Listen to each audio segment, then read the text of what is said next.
Prime Minister Narendra Modi, meanwhile, made a scathing attack about 24 hours ago in Hisar in Haryana when he was addressing the rallies and the people. He said that the party that appeases Muslims for vote bank politics, he was charging at the Congress specifically. The Prime Minister also claimed that Waqf properties have been used to loot and illegally acquire land of the poor people, from the poor people.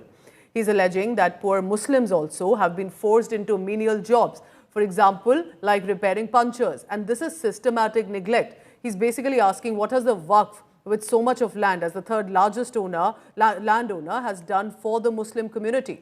He also accused Congress of spreading fear and misinformation. Let's listen into what did Prime Minister Modi say and how possibly other leaders are responding to it.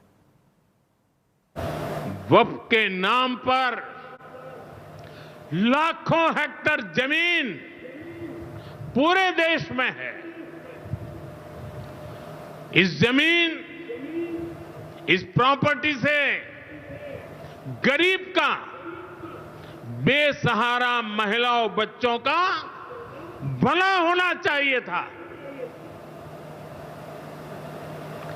और आज ईमानदारी से उसका उपयोग हुआ होता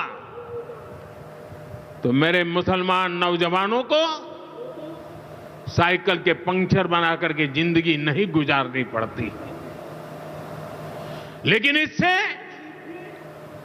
मुट्ठी भर भू माफिया का कोई भला हुआ। पसमानदा मुस्लिम, इस समाज को कोई फायदा नहीं हुआ। और ये भूमाफिया किसकी जमीन लूट रहे थे?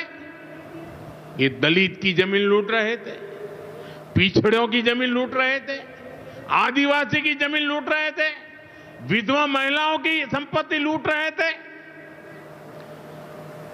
सैकड़ों विधवा मुस्लिम महिलाओं ने भारत सरकार को चिट्ठी लिखी, तब जाके कानून की चर्चा आई है।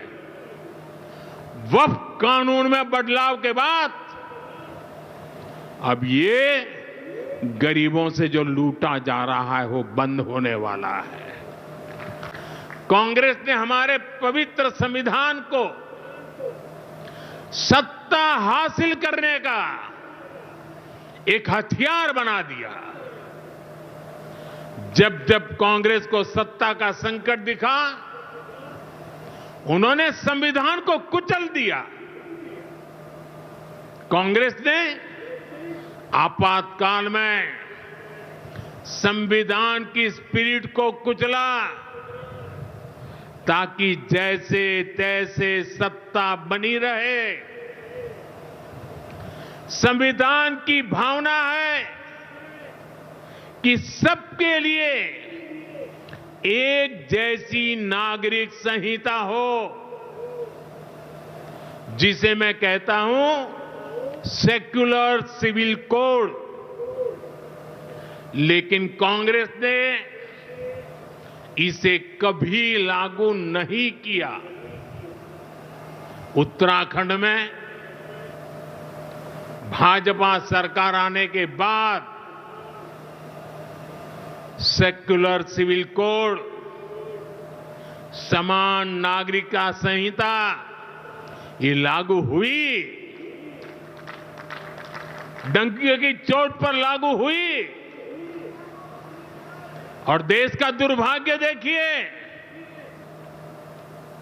संविधान को जेब में लेकर के बैठे हुए लोग, संविधान पर बैठ गए हुए लोग, ये कांग्रेस के लोग उसका भी विरोध कर रहे हैं।